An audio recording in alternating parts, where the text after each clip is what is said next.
Hello, everybody, and welcome to Friends of the Force, a Star Wars podcast. I'm your host, Brad. And I'm your host, Sarah. And today on the show, we are joined by author Mike Chen, whose newest Star Wars book is out on bookshelves as of a couple of weeks ago, and it is Star Wars Outlaws, Low Red Moon.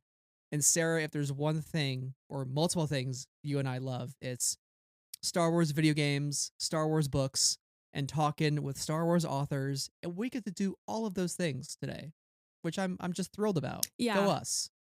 And not just any author, but an author whose work in the past that we have really, really loved. And we have been waiting for so long to have him back in the Star Wars universe. And that, of course, is Mike Chen, whose first canon novel was Brotherhood, a story of Anakin and Obi-Wan, which they're iconic. We love them. But also he's written two works in Vakpov that we've also enjoyed, Disturbance in the Empire Strikes Back anthology and Brotherhood in the Return of the Jedi anthology. And Mike's work is so empathetic, and he always grabs the characters so well and really makes us go on that journey with them. And I really, really felt that in this book. And I think, I know, because we already did this interview, we're raving about this book to Mike during this interview. We really did love it. Yeah, this book expands so well on the story of Star Wars Outlaws. It's more of a predecessor in how the characters of ND5 and Jalen came to be, and really getting to dive into that dynamic, and really, really fascinating stuff. If you're unfamiliar, listener, with Star Wars Outlaws, it is a video game from Ubisoft that came out, I think last year or the year before. But it's sort of like the crime belly underworld of the Star Wars galaxy, featuring K-Vess and Nix as they travel around and try to take down a crime lord. And this book, whether or not you've played the game or not, it's still accessible. You can still enjoy the story. You can still dive into it and kind of unpack this world. And Sarah, we've had a couple of really great video game tie-in novels. I think this is the fourth or fifth. If you include, I think, Twilight Company, Inferno Squad, Battle Scars, Battle for the Arena, which was a middle grade novel, and now this, marking the fifth book that ties into a Star Wars video game. I love that. Let's keep doing those. Yeah, and they're always fun. It's always interesting and exciting to dive back into these characters. Or in my case, as you mentioned, this book is so accessible, to dive into these characters for the first time. I have not had the opportunity to play Outlaws. It's really my fault, because I just have not upgraded to the latest generation of console. They're a bit expensive these days, and I just haven't dedicated the time or money back into video games in a hot minute. So I'm a bit out of the loop. But regardless, I had the time of my life reading this book.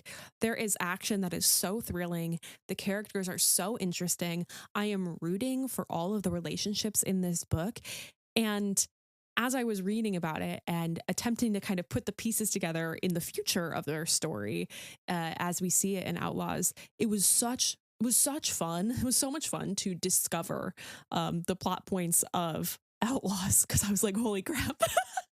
I was like, oh my gosh, I can't believe that happens throughout reading it. So I really do think this book is accessible, whether you are a big fan of Outlaws and are just excited to get more of Jalen and ND and find out more about the relationships, and why they're on the journey that they are in Outlaws. Or if you're like me and you're like, I've never really spent time with these characters, they are so easy to jump into in this book. Totally. And it takes place during the rise of the Empire, which is a time period that we as Star Wars fans have just been inundated with over the past year. And this fits the bill. Yes. If you like, honest to God, if you like The Mask of Fear, you're going to find elements of this story incredibly interesting. If you like Andor, you're going to find elements of this story incredibly interesting. If you like a different point in a Star Wars story. Absolutely Solo. That's obviously playing into a lot of the corner of the universe that we're in. But also if you like things like Alphabet Squadron, I also think this is going to work for you, because Alphabet Squadron, especially towards the end, deals a lot with change in the system. And there is a real element of change in the system from the Republic to the Empire in this. So it's a little bit of a different direction. But I didn't know if I was going to be really excited about syndicates and crime lords and all this stuff. Like that's not normally where I spend my time in the Star Wars universe, but I was so pleasantly surprised with how I really enjoyed this corner of the universe. And I was like, wait, let's do more. I want more of this specific corner of the universe. I want more of these books. I want more of the story from these characters. So if anybody wants to lend me the PS5 or whatever, the Xbox and that game, I will give it back to you in a reasonably timely manner. Let me know, because I want to play Outlaws. The year is 2026, and Sarah has been locked into the crime underbelly of the Star Wars galaxy. Who would have thought? Just in time for Maul Shadow Lord. Honestly, the timing couldn't be better, Really? because now Yeah. there's like something, another, and also Mandalorian and Grogu, which also plays into like the Hutts and crime syndicates. I'm like, okay, I see it. I see the vision. 2026, the year of doing crime. I love that. I love That's that right. for us. Well, all that being said, listener, just as a quick heads up as well, full game spoilers for this episode. And then the first half of the interview is light spoilers on the game, or on the book, excuse me. And then the second half of the interview is full book spoilers. So just be warned, but we will notate that in the episode and the episode description. So you've been warned. But without further ado, let's jump over to our interview with author Mike Chen. It's been 4 years since your last Star Wars novel, which, in my opinion, is far too long of a time between any Mike Chen Star Wars novel. But how does it feel to have Low Red Moon on bookshelves? It's really good, and because the reception has been really good, which I was a little bit worried, because I've written a lot about Anakin Skywalker, and this is not Anakin Skywalker, this is not Jedi, but for people to really grasp onto kind of like the similar themes that I'm trying to do with this, and be able to like live in this galaxy again, but in a complete different way, and for it to work for so many people is really, really gratifying. I will say, so it's been 4 years since my last Star Wars novel, but in between there, I mean, besides the From a Certain Point of View stuff, the same editorial team does Marvel.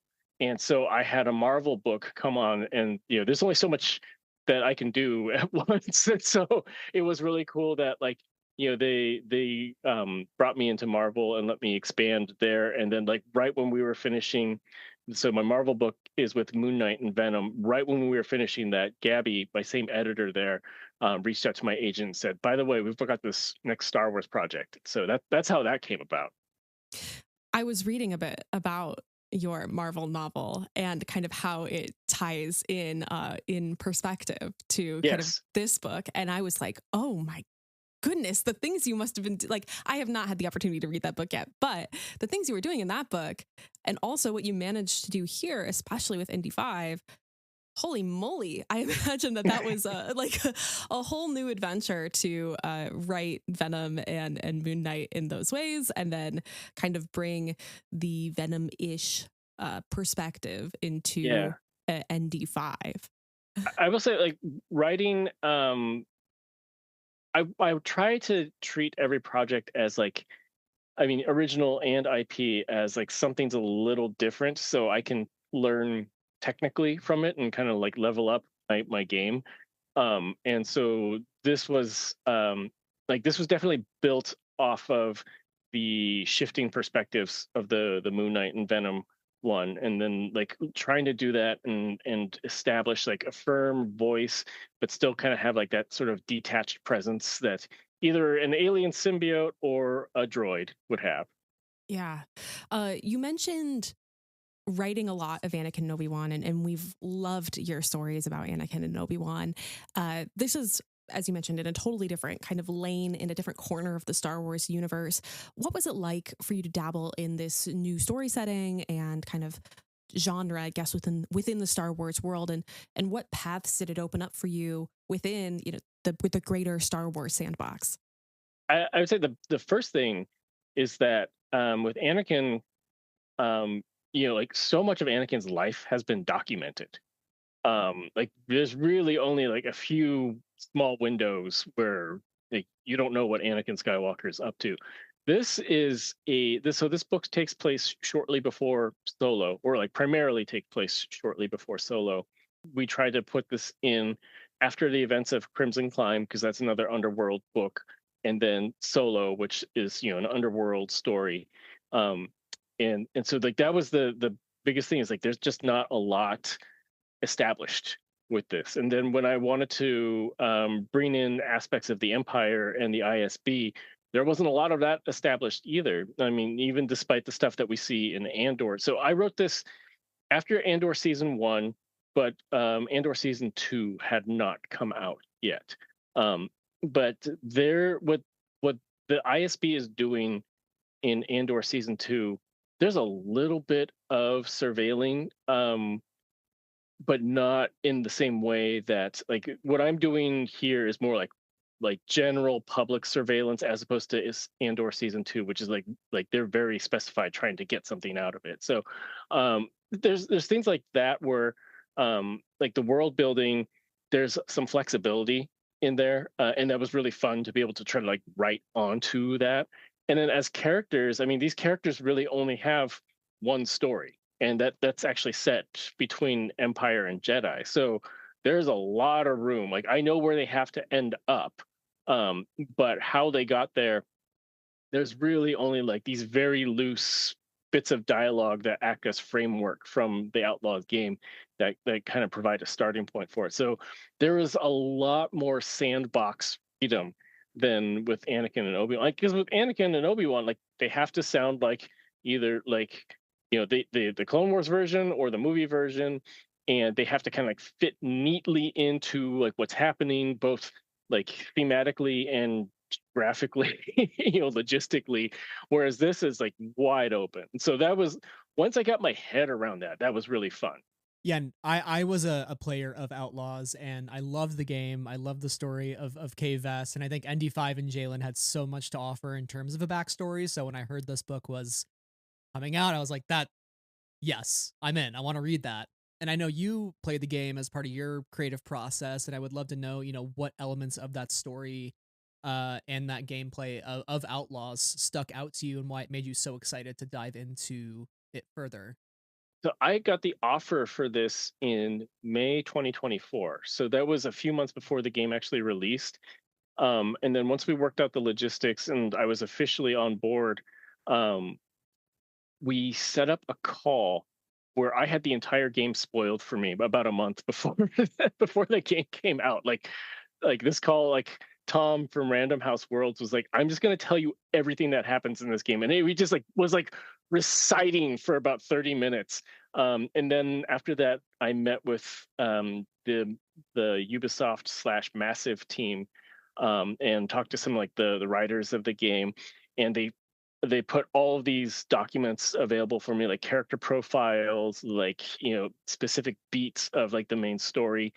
And so when I actually got the game, I got a code for the game about like a week. I remember I was texting with Kelly Knox because she got a code before me for like review, and I was like, "But I'm working on it. How do you get one before me?"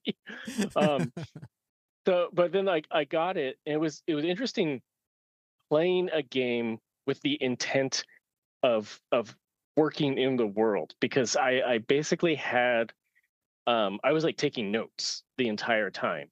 And so like if like not just like cutscenes, but also like I'd open up a new area and I'd hear some dialogue and be like, "Oh, I'd like to do a nod to that." And so that was a different way of playing games. Like playing games is like my main like hobby or pastime to relax. And so to treat it like work was completely different. I enjoyed the hell out of that game. Like so, Brad, I don't know. Did you use photo mode a lot? I Oh, loved yeah. photo mode. It was Every, amazing. every game that has photo mode, I spend at least 25 hours in photo mode. Like Spider-Man 2, Mhm. Outlaws, like I'll sit there for an hour trying to get a good photo, and then I post it on Blue Sky and it gets like one Yeah. like, and I'm like, you know what? But it meant a lot to me. So that's all that matters. Photo mode in Outlaws on Tatooine is a completely Yeah, different. It's like it's different. it's like a combination of like tourism and immersion like I can't quite explain, but it's like even if you don't like video games, I recommend you somehow get to the point in Outlaws where you're on Tatooine because it is like living in Star Wars. It's so like the way that they did it, like with the NPCs and the detail of the world and being able to play sabacc and then just like right off and there's some banthas right there and you can take a picture in front of the banthas and stuff like that. It's really really well done. So I did a lot of that and then I had to pull back and be like, no wait, I'm working. I have to get through this main story. But You're like, one of wait, the I have things, deadlines. I gotta stop. yeah, yeah. One of the things that I did intentionally do though is because like I said, like playing games is kind of like my main hobby, and I am a huge fan of stealth games. So like Metal Gear Solid and Assassin's Creed are two of my favorite things. Um, and so I wanted to the Outlaws or this book is broken up into three parts, and they were intentionally pitched as like three sections, which I kind of dubbed like the first part is like the family stuff. The second part is the heist, and then the third part is the stakeout. And that was built on the idea that when you play games, you're often the type of mission that you do rotates around. And the way that the cadence of those is usually like you're gathering intel and you're getting equipment and you're doing smaller tasks and then it all ramps up into like a boss fight. And so in this case, like the boss fight is not necessarily like a fight, but the idea of like you're kind of building up to that and then it all like coalesces into like this climactic event. So that was very much intentional to feel like how games can show you like different types of elements. There are also parts of um, when Jalen and ND5 are actively working together, like on a mission in the book. I wanted it to feel like Outlaws. So like they're talking about like the map, or like they can like there's actually a section in the back half of the book, which is basically me picturing ND like running through like a stealth sequence similar to like in the game, and then just like writing it out. And I see Brad nodding, so he probably knows what section I'm talking Yeah. about. I say though, the stealth missions though, they did stress me out quite a bit. I had to get Yeah, used to it, and I am also an Assassin's Creed enjoyer. But this something about going up against the Empire and those Imperial bases, it gets a little scary. yeah. And in Assassin's Creed, like everything's kind of like melee based, Yeah, whereas like they have blasters here, and then sometimes an ATST walks in, and then that's a problem. yeah. You're like, that presents a whole different challenge today. Yeah. Then you're not just some dude like running on a rooftop with a knife. It gets much hairier. For many readers of this tie-in novel, they will be people who have played the game, like Brad. Yeah. But me, I have not actually played the game, and I absolutely love this book. So I hope listeners who haven't had the opportunity to play the game, but know that they can pick up the book just based off of me raving about it all day long. But how would you pitch the story to someone who has played Outlaws, as well as someone who maybe has not yet had the opportunity to play Outlaws? So for someone who has played Outlaws, it's basically Jalen, ND5, and Slero. Like, how did they come together and fall apart?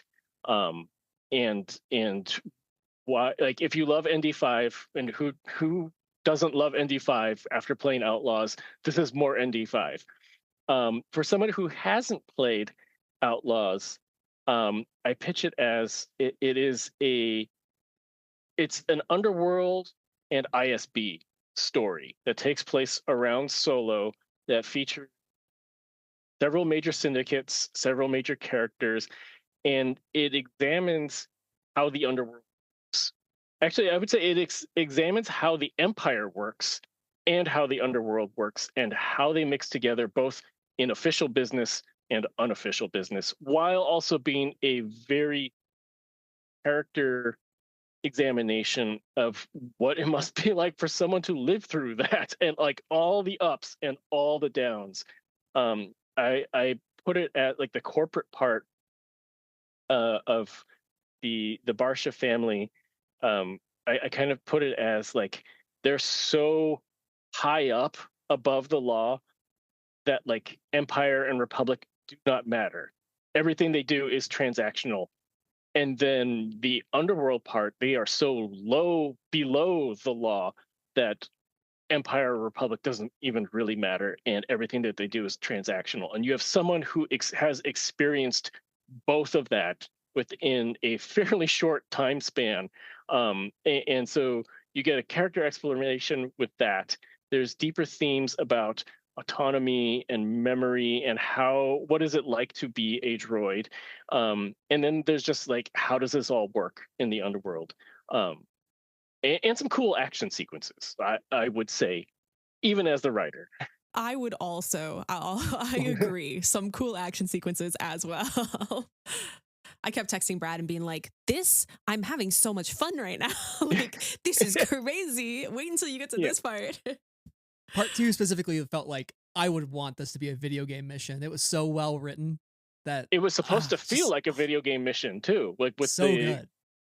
with the different supporting characters doing a different task, and like I wanted them. So for anyone who's listening, who has played the Metal Gear Solid franchise, there's a specific mission in Metal Gear Solid 2 where Emma Emmerich is trying to cross a bridge between two floating oil rigs, and Snake has a sniper rifle, and he has to cover her either by shooting the drones that are after her, taking out the guards, or distracting the guards by like shooting near them and like making noise and things like that. And so that was a really big inspiration for like the middle part of the book. I love that so much. Yeah, I mean, they're just, I mean, as Sarah has said, she loved this book. I had an amazing time with this book. I loved it as well. I think there are so many interesting aspects to it. Like you're talking about the kind of the corporate underbelly is not something we've really explored a lot in Star Wars. Yeah. And then when you layer in the dawn of the Empire, syndicates, Imperial ISB leadership, right? Like there's so many things kind of in this boiling pot. And there's also through lines from Brotherhood, to the extent of ND5 being a separatist droid and like the outcome of that war. So there's just like so many intersections of things. And I'm just curious, like getting to write in this sort of post Rise of the Empire era, what does that allow you to explore in regards to power that maybe you didn't get to explore in the time period of Brotherhood? It, it's really interesting pivoting away from the Jedi, because the Jedi are just like such a system based thing, and then like the underworld is like there is no system, and then like for the everyday people, like the system has collapsed, but also not really, and like parallel to like it is February 2026. There are clearly terrible things going on all around the world, and yet even knowing that is actually happening, like I was telling you guys, like I took my daughter on a field trip to school today. It's like everyday life kind of rolls on, and that happens for everyone. And that's the sort of thing that I think that you can't really do with a Jedi story. You don't have the sort of like specter of fascism, like the way that like the Empire controls things. And so I really wanted to dive into that, like with the idea that like they're surveilling like everyday people. Like they're trying, like even though it's like this big monolithic slow churn of the Empire with like so many layers of bureaucracy, they're still trying to like surveil the general public and also the underworld, and trying to make that work for them in ways that keep them in power. And like that just it doesn't happen in a Clone Wars story. So that was really fun being able to do that. And then also having the Barsha family, like so the first part of the book basically takes place a few months after Order 66. So there is like the very like the transition just happened. And so I wanted to show on a corporate level. I jokingly called in the pitch that like the Barsha Corp is like the Lockheed of Star Wars. They're like, the military Yes. industrial complex of Star Wars.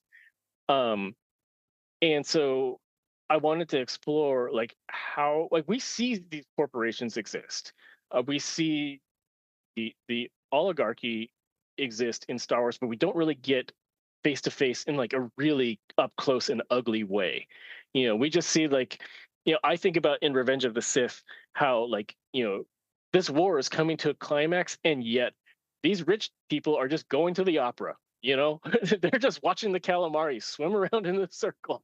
And I think about like, who are those people who are just so like above this that they're not even affected. And so I really wanted to play with that, and just kind of mirror like the delusional aspect of it that we've all learned about in our everyday lives for like the past far too long.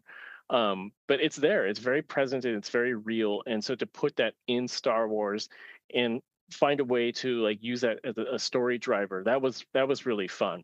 um I don't know if you two watched Schitt's Creek, but that was like the primary inspiration for part one.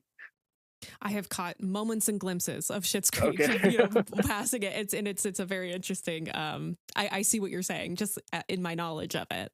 Yeah. I was picking up a little bit of a Succession in the beginning of like Yes. who's gonna be, and like Jalen's like the eldest boy, like Kendall Roy, so Hmm. I was picking up some of that. But I loved Yeah, the interplay of there's that definitely that family in too. part one. It's so interesting. There's so many things that are unsaid, and really you really do get to see that ugly side of business in a galaxy far, far away. The first part really is like a character study of like the worst family ever, but they just happen to live in Star Wars. But yes, Succession, we talked about that in the pitch meeting, because like Succession and Schitt's Creek are kind of two sides of the same coin. One of them is played for more broad comedy and is much more heartfelt, and then Succession is like, I actually couldn't finish all of Succession because I was like, these people are fascinating and I hate all of them. And it's like, and so like I wasn't at a point in my life where like I could sit with that.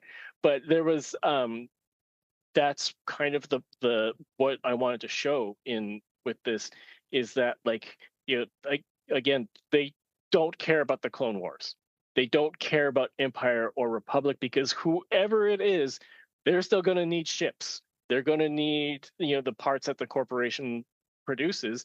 And the Barsha Corp like established that they employ about like 2 million people across the galaxy. And so they are just such a key driver of economics that they feel completely untouchable. And then what happens when the Empire says like, well, really, well, maybe we could use you. It was really interesting to me as I was reading this first part, and we've gotten a bit more of the post 66 kind of time since Andor, and kind of in this moment where we're expanding upon these themes, like in the Mask of Fear, we kind of get in the immediate aftermath of this, but of 66. But I appreciate the different lens that this gives us to a Yeah. different corner of the galaxy, and how for some people things have changed dramatically, very quickly. For some people, they go on, and the empire finds its ways into their lives. And so I thought that was a really interesting aspect of this book. And just also, it also works to expand the fact that in 20 years, from 20, 30 years from 66, like, nobody knows about the Jedi. Nobody, so much has not necessarily changed in people's day-to-day lives. They still go to work or whatever, but so much has changed, and very rapidly, that it's like the memory of the before times is lost in a way. And I wanted to show one aspect of this is, Order 66.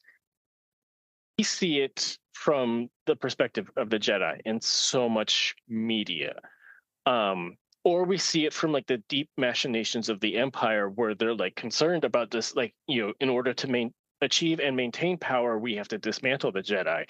But what about the people who don't care that the Jedi exist? Like, they're just kind of like those weird peacekeeping monks that just kind of show up sometimes to negotiate things.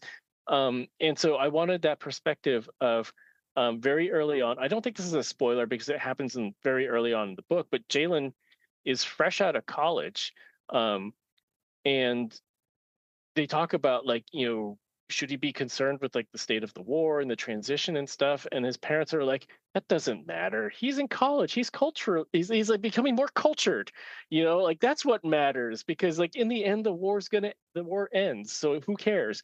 And so I wanted to show that for a significant amount of the population, like they really don't care about the Jedi. Like they're just like these weirdos who show up sometimes in their robes to like settle a trade dispute or whatever. And like we really haven't. We've seen so much of the powerful either through the system of the Jedi or the system of the Empire slash Republic. So government or Jedi or crime lords, like the very head of like crime syndicates. But we haven't seen as much of everyday people. And even though like these are like the rich oligarchs of Star Wars, they're still like they're not in government and they're not Jedi. So they're a little bit more just like their lives are more every day than someone like Palpatine or Obi-Wan. The more we talk about it, the more it makes sense why Sliro ends up living on Canto Bight. Just live free, don't join. Although Yes. he does join, but it's a town full of people who are exactly the kind of character you're describing, which is just like this war doesn't affect me. I will find the profit where I can and not really even think about the consequences or where my money flows to, and all that matters is my pockets are lined. Yeah. And Yeah. that's It it's not it's something that has, I think, just been touched on in the specific stories, but like this was I really wanted to get like let's see how ugly these people are, and then you know let them face their consequences. And that they do. Yeah. that was that was fun to write. I'm surprised they let me go that hard on it. Thrilling and horrifying to read at the same Yes. time. Yeah. Yeah. Well, speaking of where I'm alluding here. So no spoilers, but I'm also totally alluding to it. The first person perspective of ND5 is so interesting and a really exciting and like incredibly unique part of not just this book, but I think of the Star Wars universe and who we hear from in Star Wars. And it's certainly not often droids. So how did you find his voice when writing? Especially as it relates to his relationship with Jalen over the course of this book. It was a process. So that was one of the things when we had that first call, Gabby was like talking about my work with Venom, and she was like, "What you did for Venom, you want to do that for a droid?" And then she mentioned that this would tie into Outlaws, and I was like, "Oh, I know who you're talking about. It's the sexy droid with the jacket." And so once we kind of all got on board with yes, we're doing the project, then I immediately pitched doing first person. And my reasoning was that droids don't always talk a lot. Droids don't really have established, emotions the way that organics do. So because of that, to really understand what the droid is thinking or feeling, you have to go first person. Like you can't have that sort of layer of detachment that a third person would allow. And so once we agreed on that, then there was discussion about how you balance like computer speak versus the need for there to actually be prose in a really way. It can't read like a technical manual. It has to have character in it. So we're kind of working from like more of the technical aspects of writing first, like how much pace should the voice have, how much detail should the voice have, and then we started talking about the logistics of a droid. And someone from Story Group, and I think it was Pablo, but I can't totally remember, had said that a droid does not have emotions, but they feel purpose, like they need purpose. And so what you're getting with ND5 is someone whose purpose was to fight in the Clone Wars, and from the very first page, that's taken away from them. And so, what do they do? And so that established a lot. We also talked about how, because this is 50% of the book, it alternates chapters between Jalen and ND5, and because of that, there's no real Star Wars title. Like, they've had chapters of droid POVs, but not like an entire book. And so really tried to like hammer out, like, if we establish things here, it's kind of going to set a template for moving forward. So we had to make sure that everything seemed really logical about that. So for ND, um, the main thing was understanding like the idea of purpose, and then adding on the idea of memory on top of there. There was some again, I don't remember if it was Pablo or Matt Martin who said that, like, as long as droids don't get a memory wipe, like, their personality gradually becomes who they are. Um, and if they get a memory wipe, then they're kind of like default back to zero. But until then, like, they can start to um, add nuance to their operations, their thought processes. And it was important to show that in ND, where his main directive is to like protect Jalen, but how he does that is nuanced based on like what he has learned about Jalen, about himself, about the mission, about the environment that they're in. And so it's not a straight shot of like, to protect Jalen, I will murder the person that could potentially threaten him.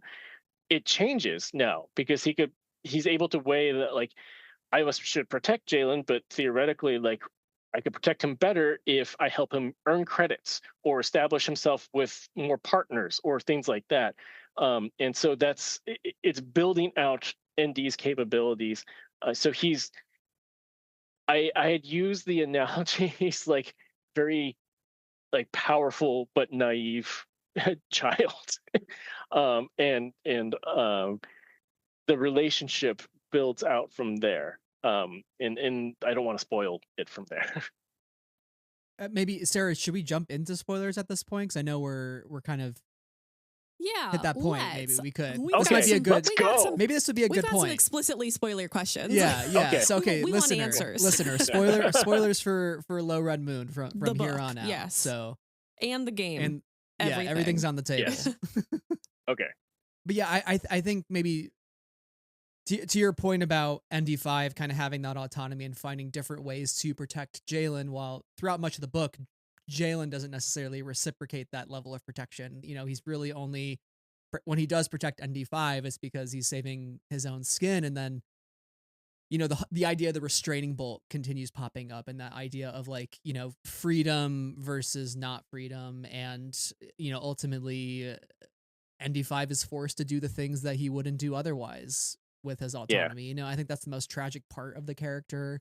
And then kind of juxtaposing that with the epilogue with K-Vess, and you really that was really, really so important to do. So I will say, like, that was actually not part of the original synopsis. So we were in a meeting, and I was going over the synopsis, and originally the scene at the end where they're like in the basement of a cantina, the purpose of it was to show that they become an underworld player, and it wasn't supposed to be as much like an emotional thing. But you can't quite get away from that because, like, because of the decisions that have been made to that point about the restraining bolt and the truth. And someone on the Ubisoft team said, like, oh, I just wish we could like just jump forward and show that ND5 is happy with his family. And then I remember I said, like, I can do that as long as Tom and Gabby let me. And we had like, no one really said anything from there. And then later I sent Gabby, like, I just wrote it, and I sent it to Gabby, and I was like, you want to pass this by people to see if this is okay? And then they were like, well, just stick it in the draft when you send us the draft, and then like we'll see if people are okay with it. But for me, it was like, once it was approved, they actually said, okay, if that's the purpose, then let's tone down the action scene, like action movie vibe of the last scene, and like let's make it more like about emotional trauma. And I'm like, okay, I can do that because that's my writing wheelhouse. So, so that's where it became more focused on how ND does not like when Jalen uses the droid collar, which is also a callback to the game where Jalen uses that like when ND5 like does not want to attack K, um, but then Jalen uses the droid collar and like forces him into doing that. So this is a mirror to that, where ND knows that he's brought into this meeting, this underworld meeting, um, and he knows that he's the weapon in it. But when Jalen uses the droid collar, it's not at the time that they agreed to, and because of it, ND takes like more damage because of it. Um, and so it was the idea that like, yeah, we have the same goal, but you're not going about the way that we talked about, and I can't control this anymore. And so it was about ND like losing that sense of control, and then immediately afterwards in the epilogue, time jumping to get just a little snippet to make you feel like it's okay. He finds his cool sister and his little cat buddy, and everything's okay for them. Like they will be all right. It's really interesting, not like as I was reading the book and not knowing where the game ends up, although I had gotten like a little hint of I watched some of Star Wars Explained, like his Alex's videos of here's my review of the game, and I went, oh no, I think I've spoiled myself for the game, which was okay, but I didn't know exactly where they ended up. So seeing the seeds of the distrust that Jalen has in ND5, and the way in which ND5 says, I can do this. This is who I can be for you. Yeah. I've proven myself over and over for you because this is my purpose. It was so heartbreaking at the end, to see how that all played out. And then to learn how the game played out. And I was like, holy moly. Yeah.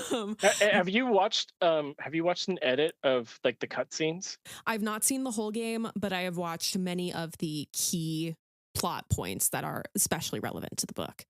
So I've been recommending to people, there's like you have two options with this. There's one that's like a 3 hour there's a 3 hour movie cut and a 2 hour movie cut. I think like some of them, the longer one incorporates some gameplay into it for like boss fights and stuff. And then there's a 30-minute cut which skips the first like quarter of the game, which is like how Kay like kind of gets her own autonomy in the game, and it just goes straight into like when Kay and Andy meet each other, and it's like all of the cutscenes related to them because the main plot of the game weaves directly into ND5's journey about half, like that's kind of like the turning point of like the midpoint of the game. So both of those will give you the sort of like emotional release that you need. And then I would also add that you should watch a cut of the DLC with Hondo, because that addresses like the long-term partnership of K and ND. All right, I'm gonna And it's blame also Brad got Hondo. Hondo is so great in it. He's terrible because he's Hondo, but he's great because he's Hondo. I'm gonna blame Brad for not telling me about that one because Yeah. that sounds like so much fun to listen to and watch. I have not gotten to the DLC yet, but reading this okay. book, it's Brad's fault. Reading this book, my PlayStation's in my living room, but I have it on my Xbox up here. I want to buy the game on sale on my PlayStation so I can sit on the couch with my wife and we can play through the DLCs with Hondo and Lando. And I'm like, I'm ready. I'm back in Outlaws mode. Thank you, Mike. Yeah. I think like that's probably like the best review that I've seen from people saying that like I want to either replay or I want to play the game for the first time. But Sarah, I wanted to get back to your point about like not knowing where Jalen ended up. There was a review that called this like I think this is something like it's like a Tarantino-esque anti-hero story, and I was like, oh, that's a good way to put it, because it's really important that like from the very very opening where you see Jalen and Sliro as kids, and you see the boxes that they've been put into by their horrible parents, and you see Jalen keep trying to bridge that, but he doesn't have the tools or the resources to, like, he doesn't have the support to actually complete that bridge, but he's really trying. And to keep showing that he is trying, and he's the one who keeps asking his horrible family, like, what about my brother? He's my brother. Why can't you recognize that? So that builds this, connection, like this reader connection and this sense of humanity in this character, where like he starts to make as an adult, he starts to make these choices that you don't necessarily agree with, but you can kind of see where it came from, and you can see that like it's driven by the fact that he never had the tools to go outside of that, but he is really, really trying to break through. And you feel like the goal is to, like, for about 90% of the book, feel like he's just on the cusp. Turn left instead of turning right, and you will get there. And then the only thing that could cause him to turn right permanently is the fact that his own brother that he's been caring for this entire time is the one who did this to him. Like, if it had been someone else in like Barsha Corp, that, like, if he found out that it was just like one of the longtime execs or whatever, like he probably would have just let it go and gone off and been like a much healthier, like longtime crime lord, but still like a healthier crime lord. But the fact that like his whole purpose had been wrapped up in trying to, in his mind, like rescue his brother, or like, and then to find out that like his brother is the one who did this to him, like that just breaks him too much, and that's where he just goes full evil. Actually, I wouldn't Yeah. even say he's evil. He's just like maybe full selfish. Selfish and maybe like jaded too Yeah, after that realization. Let's talk about Slero being behind it all. This felt like a obviously the logical end as somebody who hadn't read on or hadn't played on, but I was like, oh, I bet you was Slero. Oh, this is gonna it's gonna kill him. It's gonna kill him. And the way that we get to that is so devastating for Jalen, and it sends him on a new path of vengeance. And uh, his purpose has been shattered that he's been dealing with, that he's been living for the past right. decade or so. Which is also a mirror to like how ND deals with purpose too, and Yeah, how we sometimes like we keep going forward because we have purpose, and then sometimes that just breaks, and then you don't know what to do, yeah. whether you're a droid or a human. Right. And sometimes it's in your control, and sometimes it's the purpose is completely out of your control of why it breaks. And it's heartbreaking either way. And so I guess my question is, what was it like going through the story, knowing that you were working backwards for Slero and Jalen, and knowing that you had to break Jalen, just Yeah. absolutely crush him. So the first part, he had debated how do we present Slero, because like, we're threading a really fine deal here, because you have some game players who will know, and then you have just standard, like, I want to read a Star Wars crime story, and like they won't necessarily know. um and so at one point it was explicitly said, so like when they're in the Geonosis factory, he says, like, I'm regional inspector Barsha, or whatever, regional auditor. And then ND remembers that. um and then we decided, like, no, let's retain a little bit of mystery for people who have not played the game, because like it's not going to change much of the experience for the people who have played the game. So for the people who haven't, let's give them a little bit of mystery. And Gabby had made a good point that Jalen does not know. And so we are so tight to his POV that we should really make the reader feel like that, regardless of whether they know or they don't know. And so that was like, I actually even had a Slero chapter in my first pass at like the part one. And then we decided just to cut that, like break the information up into like the other perspectives, and then anonymize him, from ND's perspective. And so it created a sense of mystery, And even if you knew it, it would still make Jalen's drive a little bit more tangible to it. It was really important that like the way that Jalen finds out is like a direct message to him. Um, because it had to shatter him in like the most devastating way possible. And also I wanted there had to be a moment where Sliro acknowledges to Jalen that like we're good to me, but that's not enough. I'm sorry. And you know what's funny? One of my favorite reviews that was passed along to me was like someone who like the only part of the review was it said like Sliro is completely justified in killing his parents. And I was like, yeah, he kind of was really like they were horrible, horrible people. Um, but because I wanted to show that um, like there is still a bond between them, and it's from both sides. But there's just some things just are insurmountable. And Sliro realizes this. Jalen does not, and that's like really like the gap that can't be bridged between them. It's not whether Lynn tried hard enough or was nice to him or like try to give him things. It's just that the wall that was built up by the family is just too big.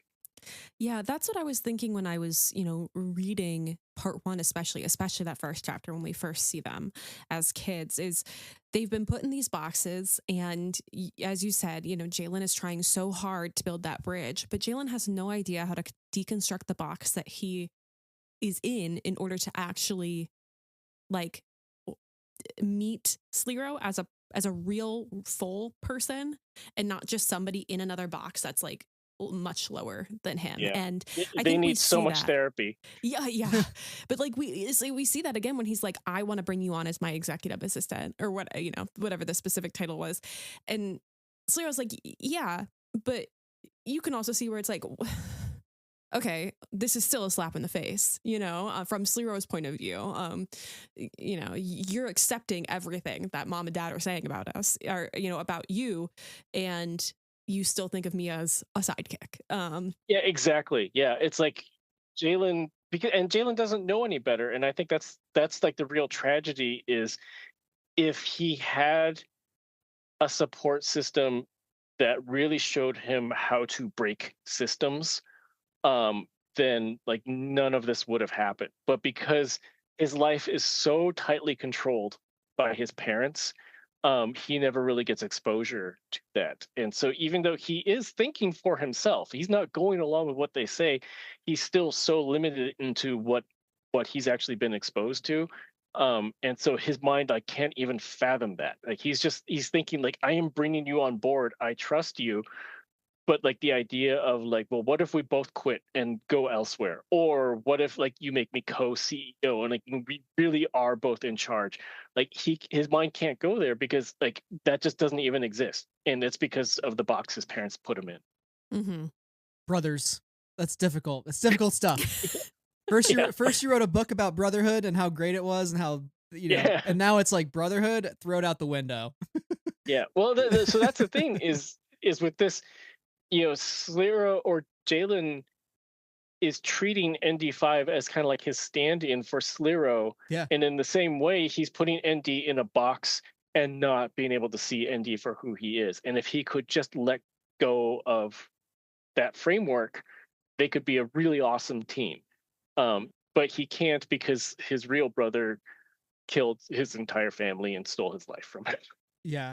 Sometimes that just happens. God Sometimes, damn yeah. it. Man. Yeah, and Jalen I think also just lacks a genuineness to him, right? Like he's Yeah, I feel like every action he takes is always a calculated move. It's not out right. of the goodness Which of is his heart. exactly how his parents are. Mm. Yeah. There's a point in there, I forget which specific aspect of it, but it was where like it's like in it's in like the crime part where like he wishes that his parents could see him actually executing like a mission successfully because then then they would know that like he could do it in his way and not their way, like the corporate way.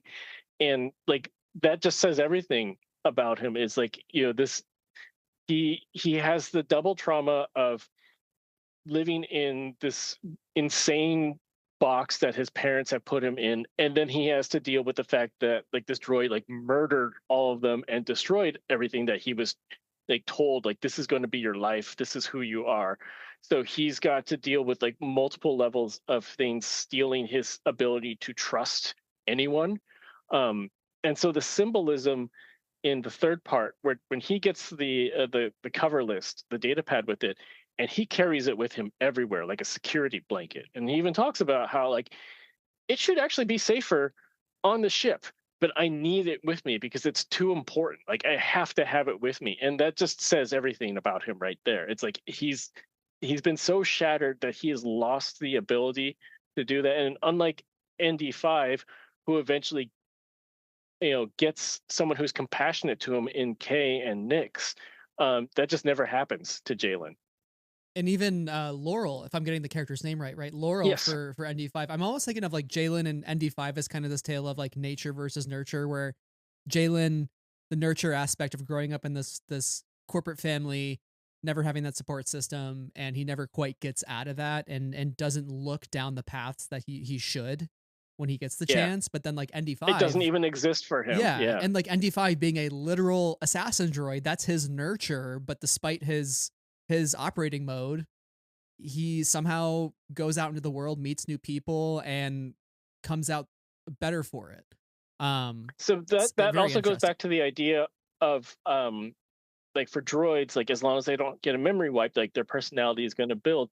And I think because ND is so childlike in his existence, like he goes from like as an assassin droid in the Clone War, he's fulfilling his purpose. He doesn't see it as right or wrong. He's just fulfilling his purpose. So then he takes that away, and then now he's trying to understand like, where do I fit into this world? And so he's digesting all the information that is given to him, as opposed to Jalen, who like can't totally do that objectively because he's been so boxed in from his parents. So ND's box was like the Clone Wars, but then like that doesn't really restrict him the same way that Jalen's parents did to him. So it's possible for ND to talk to someone like Laurel without like the lingering PTSD that humans get from trauma. And so Laurel was Laurel's supposed to just be like his good friend that kind of sees what's happening and is just kind of like, hey, you want to break up with that guy, because he's not necessarily the best for you, but Right. doesn't want to push too hard. So yeah, that Laurel's it was very important for Laurel for ND to have like a buddy who wasn't Jalen, who could like that would see the good in ND, and just have fun with too. Like it was really important to like make her like a fun character. I loved him having a positive, like a truly positive relationship in this book. Those moments were really nice. Yeah, Laurel's a real I, one. I hope somewhere that there's like fiction eventually written where like Laurel gets to hang out with ND as like as he is with Kay and Nyx, and they could just like go do a mission and then like get drinks together, and it's going to be great. Yes.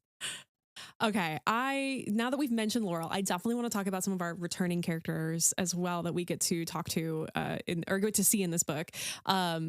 This story brings the return of two characters that we love to see more of because they are kick-ass women who are amazing in the Star Wars galaxy. Those being, of course, Fennec and Kira. They feel, of course, like natural people to show up in a story like this in this corner of the universe. Were there any challenges in ensuring that their stories kind of lined up with other canon events, or was it a little bit more of, especially since we've seen a little less of Fennec, like being able to slot her into the story? Yeah. So Fennec was my first ask. When we got like kind of the general arc of what I wanted to do, I said like, there's going to be a heist mission in the middle part. Can I please use Fennec Shand because she's the best? And that actually so Fennec, I think with all like active characters from the last 5 years or so. Like it requires a little bit more approval than like a legacy character from comics 20 years ago or whatever. And so I had kind of mapped out the role as like I could move it laterally to someone else, but I really, really, really want Fennec. And so when they approved it, the caveat was based on the timeline. So this is like post Bad Batch Fennec, and obviously pre Mando Fennec. They said Fennec cannot be a master assassin yet. Fennec has to be kind of like on the ascent of her journey.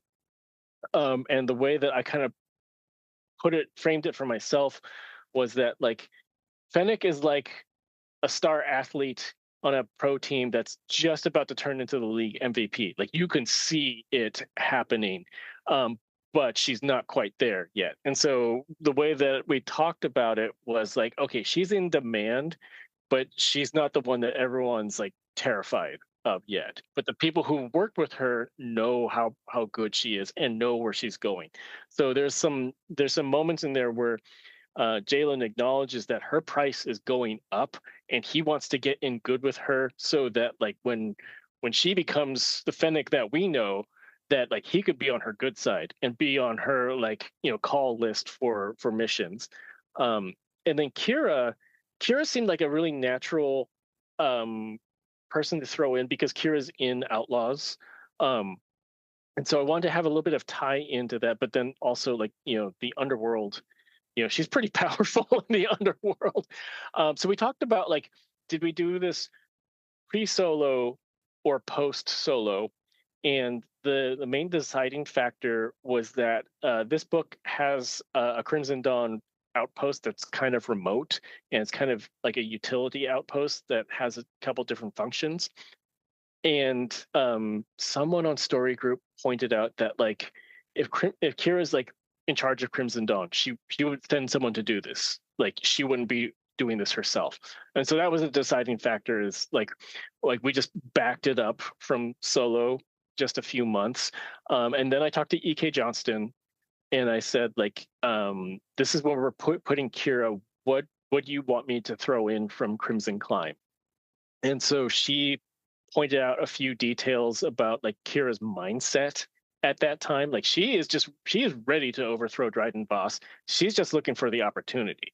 And so E.K. Johnston had talked about like how people who have worked with Kira will know, like, don't cross her. Like, so that's like the main thing is like not everyone knows that in like the broad underworld, but that's the general vibe of it. And also, Kate, I asked her like, what would Kira wear like out on this outpost? And so that outfit is she described the whole thing for me. So, she will describe an outfit. I yeah. loved reading descriptions in the Padme books as well of like, here are the very specifics. She has a very clear vision. I love it. Yeah.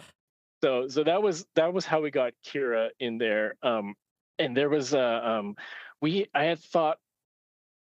had talked about with editorial about like the issues with the cover list, and like my brain always thinks about logistics. Like, couldn't Jalen just like make a copy of a copy of a copy and like store that somewhere and reuse it? And they said like, don't think too much of modern internet Bluetooth technology. Like, don't go down that rabbit hole too much. Like, try to keep it simple. But then someone else said like, yeah, but if he knows Kira's terrifying, then like he wouldn't even dare with that. And so there was a line that I put in there where it was like, don't lie to me because I'll know. And it was really cool when I was doing teases for this on Blue Sky, and I was taking supporting characters, like just anonymized bits of dialogue. And I put that line up there, and I said, like, anyone have any guesses? And several people were like, that sounds like Kira. I'm like, okay, good. I got that right. You're like, I want people to be correct. Correct. Yes.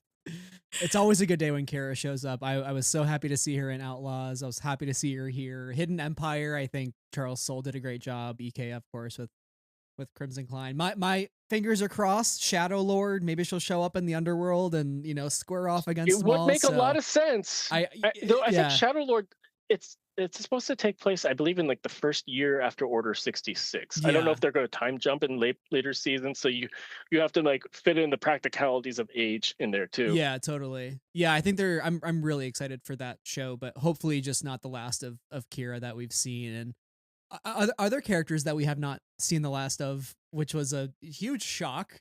Mill A and delight. Vivert from Yes, Brotherhood, which that yes, is they so live. cool. Yes, like I remember reading that book and being like, oh man, this is just all yeah, God, Order 66. I don't want to think about it. And here we are on the other side. And I think it's so cool that you've gotten to kind of continue these characters. And what was it like to bring them back? How did that inclusion come to be? And like how did it feel like the right fit for the story? So shortly, I think in 2023, my friend Amanda Dibert was writing a Star Wars Adventures comic, and it was set in the sequel era. And so, a little secret about Mill and Vivert, they are named after our daughters, who are really good friends. And so, Mill is named after my daughter, and Vivert is named after Amanda and Kat Stagg's daughter. Um, and so we were like, we can't kill our kids, you know. No. And so we were talking about when she was writing Star Wars Adventures. I was like, hey, can you name drop them somewhere? And she's like, well, it's a bounty hunter story, so like, is it gonna fit? I told her like, well, I have this idea that like, a lot of people like in the underworld, like you're a bounty hunter to survive, but like they um try to stick to their Jedi ethos as much as they could.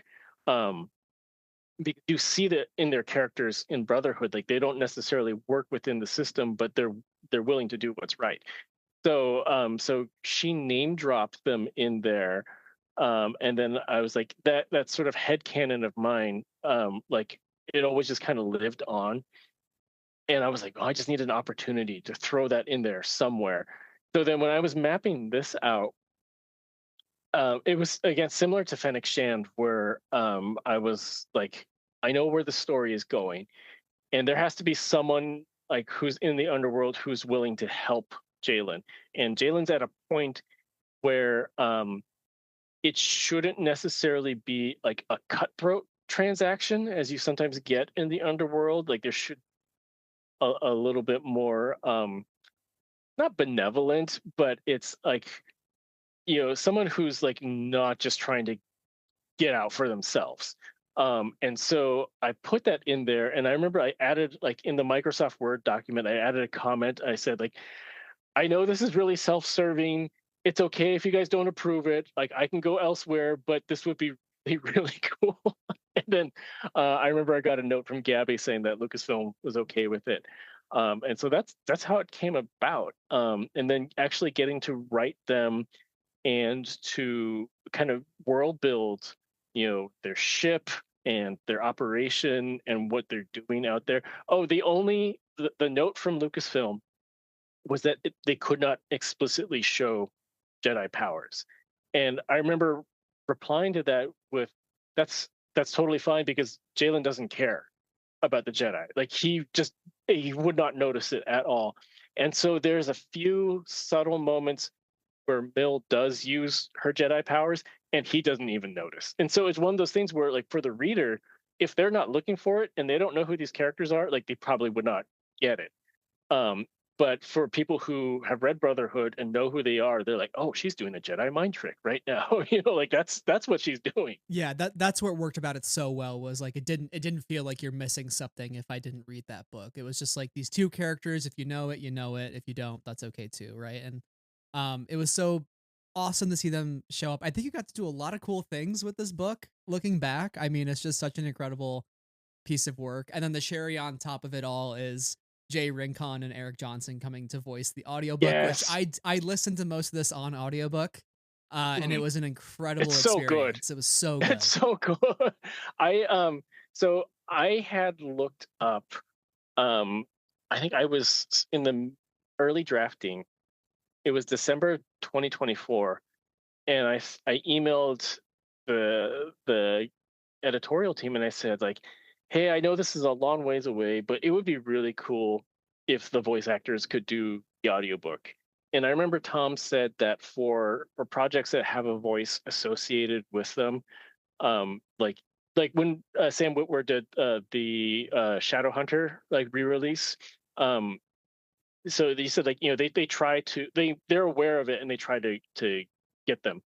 Um, and then when we were doing the cover reveal, both of them messaged me on Instagram like separately, and I remember Jay was said like, "Oh, like if there's anything I can do to help out with this, like let me know."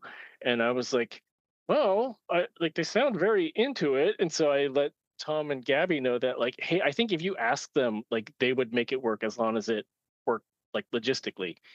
Um, and then like I didn't hear anything about it until Eric messaged me later. He's like, "Oh yeah, I just finished recording," and I'm like, "What?" And I'm Oh like, my gosh. so I'm like, "You guys actually like it actually happened," and so it was. We talked a bit, the three of us, about how like actually Eric said funny thing where he said like, um, when they were doing like the work for the game, he's like, I kept trying to think like, what is his motivation? What is his motivation? What is his motivation? And then he's like, I just needed to reach into the future and grab this book. So, but he said they both said that like they acknowledge that like there's a big local Outlaws fan base out there. And like they're definitely aware of it. Jay is very aware of the whole sexy droid thing. And they said like eating this stuff, it was very easy for them to get back into character. Like so it felt really, really seamless for them. That's the And so biggest I was just compliment, I feel like.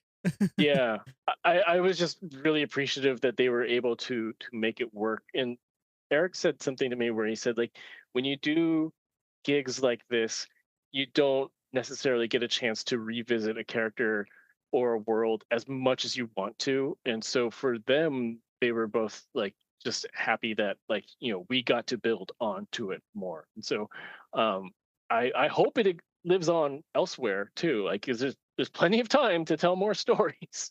But yeah, it's if you're listening to this and you've played the game, um, I would recommend listening to the audiobook because it feels like DLC for the game. Like it's you can just put it on while you're washing dishes, but like you're hearing ND5 talk, you're hearing Jalen like that sort of like smooth but like a little bit intense mannerism. And then you hear the ND with his like really dry, stuff, and his voice is modulated too, like the game. So it's really really great. I was when I first got the preview edition, I fast forwarded all the way to the epilogue because I wanted to hear Jay say, "Hello, Nix."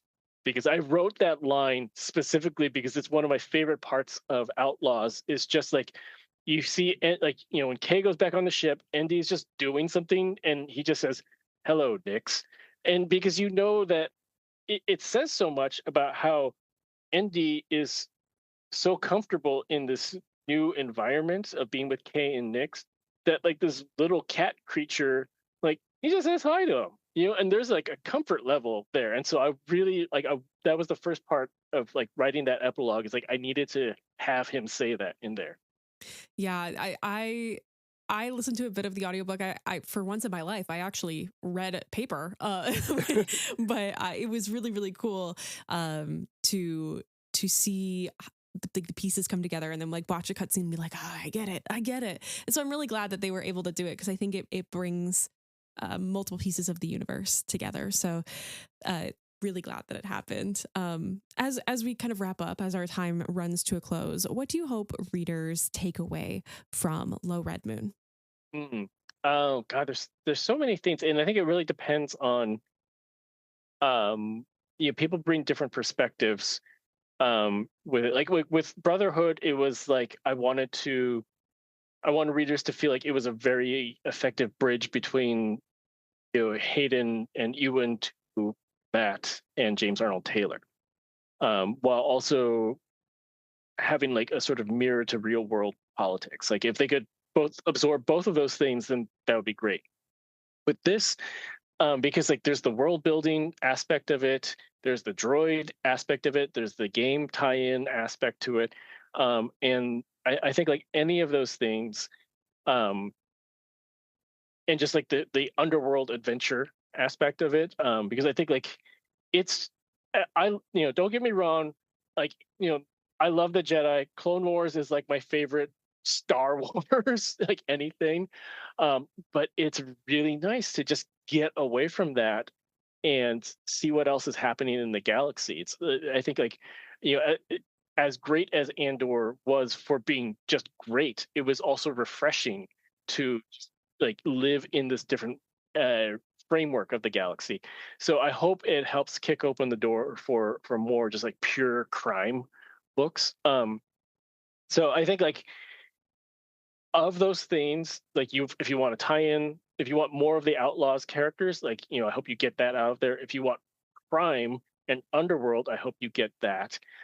If you want sexy droid, I hope you get that. um, and so it's or hopefully get all of those out of it. That would be fantastic. Yeah, Mike, thank you so much for joining us on the podcast, and thank you for writing this book because again, it was such We a love it. joyous experience, and we live in dark times, and this was my sliver of joy throughout January. So thank you so much for that, and thank you for coming on the podcast as always. So where Thank you for can having me. yeah, absolutely. Where can people find you online, and any other works that you have coming up that you'd like to give a shout out to? I am my social media handle is Mike Chen Writer. Um, and you have to include writer because there's many people in the world named Mike Chen, including a famous YouTube food guy. Um, so I'm most active on Blue Sky, and I hope we get to a point with the stability and peace of our world where I could just talk about Star Wars and Star Trek all day. But it's not like that right now. So if that's way too much of my social media is political based right now, and I don't enjoy that, but I feel like it's necessary if you have a platform of any size right now. My Instagram is much more benign. It's mostly just pictures of my dog, and obligatory book promo that I have to do because I don't really know how to use Instagram that well. But I am on there too. My website, which I finally updated for the release of this book, because I have 4 book releases in 2026, and this is the first of them, is MikeChenBooks.com. And I really promise to update it more than once every 2 years. And so upcoming work I have in April, I have The Photonic Effect, which is Star Trek inspired original space opera. So not Star Wars. I pitch it as Star Trek Deep Space Nine crossed with Star Trek Voyager crossed with Mass Effect. And if that sounds interesting to you, then I think you're going to really enjoy it. And then in in August, if you watched the Critical Role Mighty Nine animated series, or if you watched the original campaign, I there's a short story anthology called The Mighty Nine Stories Untold, and I get to write about shopkeeper Pumat Sol and his very lovely duplicates who run the shop with him. And that was really fun to write. And then in September, my YA debut called Of Sorcery and Science. It is a portal fantasy about a high schooler who got sucked into a fantasy world, became like the super powerful mage, and like saved the world, was the chosen one. And then he returns home and he's like, I still got to go to trig class and fill out college applications. And like, I don't feel satisfied with any of this. And so that comes out in September. And then in early 2027, I have a haunted house book coming out called The Haunting of Santo Domingo Street, which is a haunted house book, but it's really about gentrification and erasure of immigrant culture. All right, every single one of these is on my Goodread and Storygraph as of right now. Same. Amazing. You have so much coming up. I can't wait to dive into some of those, Mike. But again, thank you so much for taking the time out of your day and being here. And we hope to see you again in Star Wars at some point in the future. So Me too. hopefully not That would the be last. great.